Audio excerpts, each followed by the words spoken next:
આમોદ તાલુકાના રોજેતંકરા ગામે મસ્જિદમાંથી મોબાઈલ ગુમ થવાના મુદ્દે બે પરિવારો વચ્ચે અથડામણ સર્જાઈ હતી। આ મામલે બંને પક્ષોએ આમોદ પોલીસ મથકમાં પરસ્પર ફરિયાદ નોંધાવી છે। સમગ્ર મારામારીનો વિડીયો સોશિયલ મીડિયામાં વાયરલ થયો છે। મળતી માહિતી મુજબ રોજાતંકરાના રહેવાસી ઇબ્રાહિમ ઇશાક વોરા પટેલ પોતાના પુત્ર સાહિલ સાથે ગત 27મી સપ્ટેમ્બરે નમાજ પડવા મસ્જિદમાં ગયા હતા।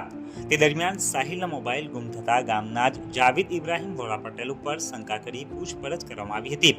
બાદમાં તપાસ દરમિયાન મોબાઈલ મળી આવ્યો હતો, પરંતુ આ મામલે મનદુખ થતા રવિવારે સવારે તનવીર ઉસ્માન ગીરી પટેલ, જુબેર આડમ પટેલ, ઇમરાન આડમ પટેલ, જહીર મોહમ્મદ ઇબ્રાહિમ પટેલ અને ઇકરામ સાદિક પટેલે ભેગા મળીને મીન બજારના દેલા પાસે અપશબ્દો બોલતા હતા।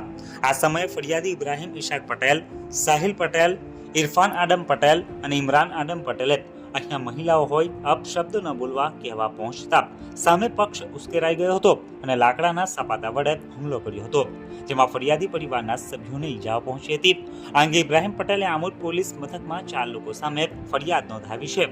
તો બીજી તરફ જહીર ઇબ્રાહિમ પટેલે નોંધાવેલી ફરિયાદમાં જણાવ્યું છે કે તેઓ બજારમાં ઊભા હતા ત્યારે ઇબ્રાહિમ ઇશાક પટેલ તથા તેમના પરિવારજનોએ આવીને તારો ભાઈ કાલે મસ્જિદમાં મોબાઈલ બાબતે પૂછતાછ સામે જવાબો આપતો હતો, તે કોઈ દાદા થઈ ગયો છે, જેથી ફરિયાદીએ તેમને સમજાવેલા કે તમારો મોબાઈલ મસ્જિદમાંથી જ મળી આવ્યો હતો, તેમ છતાંય મારા ભાઈ ઉપર શક કરવો યોગ્ય ન હતો, જેથી તમામ લોકો ઉશ્કેરાઈ જઈને હાથોમાં રહેલા લાકડાના સપાટા વડે મારામારી કરીને ઈજાઓ પહોંચાડી હતી, જેથી તેમણે પણ 4 લોકો સામે પોલીસમાં ફરિયાદ નોંધાવી છે।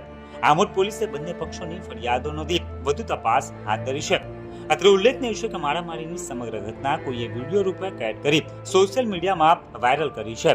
હાલ આ વિડીયો ઝડપથી સોશિયલ મીડિયામાં વાયરલ થઈ રહ્યો છે।